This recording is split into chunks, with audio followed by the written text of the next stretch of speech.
Hi guys, welcome to the second circuit of quarantine for tennis specifically. We're going to be doing a circuit that involves skill-based exercises and physical conditioning exercises, with the skill-based exercises acting as rest. So you're doing 30 seconds of skill-based exercises, 30 seconds of conditioning into 30 seconds skill, 30 seconds conditioning.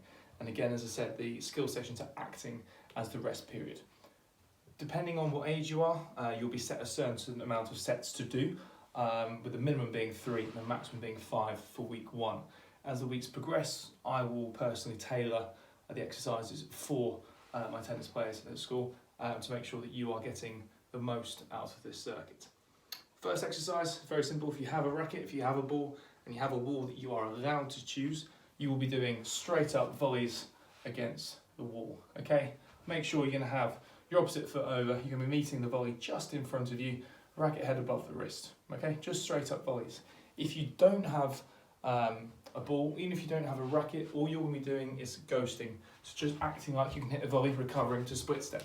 Volley, recovering to split step, okay? That's gonna be the first exercise. Second exercise, you don't need a racket, you don't need a ball. All you'll be doing for the second exercise, the physical conditioning, is squat jumps. Okay, so mimicking a squat, hands can go to the floor, and an explosive jump and straight back in. 30 seconds worth of squat jumps. Next exercise, we've already done the forehand. If you have a ball, that's great. You can then go on to the backhand side of things. So with a ball against the wall on the backhand side, making sure opposite foot is going across your body, racket head staying above your wrist, probably about 1.5 meters away from the wall. Again, if you don't have a ball, even if you don't have a racket, from here, it's just gonna be ghosting, going back into the split step. Just getting used to that shape and making a volley. Next exercise, back onto the conditioning, is jumping lunges. We've already done lunges in the long-term athletic development pathway that you're doing as your first workout through St. Paul's. I'm going to form a lunge position, and from here, I'm going to jump in between lunges, down to 90 degrees.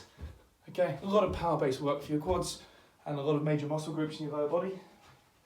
But jumping lunges is your next one. The next one is a ghosting session. Hit it with your racket or without if you don't have it for a split step. And you'll be moving across, shaping up to hit a forehand, moving across, shaping up to hit a backhand, making sure as you recover you've got a central point to hit your split step. Okay, I haven't got too much space here at the moment. If you can mimic a court's width, that'd be fantastic. If not, just make sure you have a couple of steps to then mimic a shot either side. Next, we're going to go on to slalom hops. In your ready position, and from here, you're going to jump and load up onto one foot. And you're going to be hopping across. Just loading all your weight up and hopping across. So it's lateral hops for about 1 meter. If you want to push it any further, you can, that's fine. We then go back in to the forehand volleys. And if you haven't got a ball or a racket again, just mimicking that volley and coming back into your split step. We'll move on to a plank. You've all done a plank in the long-term athletic development pathway. If you want to make it any harder, you can have your hands touching alternate shoulders, or if you prefer to have both hands out, you can lift one leg up for a couple of seconds, bring it back, lift the other leg up for a couple of seconds. So 30 seconds of planking. Next one, straight onto the backhands. Exactly the same as did before with the volleys. Again, if you don't have a racket, don't have a ball, you can just mimic the movements. It's just really nice just to make sure you're still keeping in touch with your movement patterns. The next exercise is the push press.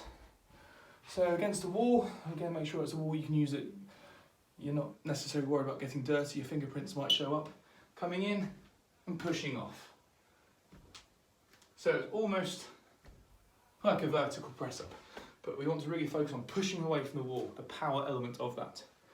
The next exercise you're going to be doing is a coordination exercise. You're going to need a ball. If you don't have a ball, we'll talk about that in a second. But against the wall, in your ready position, and you're going to be doing a lot of ball tosses as quick as you can, okay? As quick as you can. If you don't have a ball, what I want you to do here is put, or imagine, a couple of markers up on the wall. Could be 1, 2, 3, 4, could be north, south, east, west. And from here, we want to just come in and touch each one. You could be doing it alternate hands, you could be doing a set pattern, but just make sure you can coordinate your hands to where you want to go. It is more ideal if you do have a tennis ball, just for the throw catch coordination. And the final exercise is a glute bridge. Again, long-term athletic development pathway, we've covered that. And I want you just to hold a glute bridge. For those of you that may not have done the first workout, I will include a link to that just so you know exactly what you're doing. That's going to be the whole set. And again, I want you to be repeating that as many times as you can. The rest period in between all the physical exercises are the skill exercises. So theoretically, there's no rest in between each exercise. You will get between 1 and 2 minutes rest in between each set. That's set 2.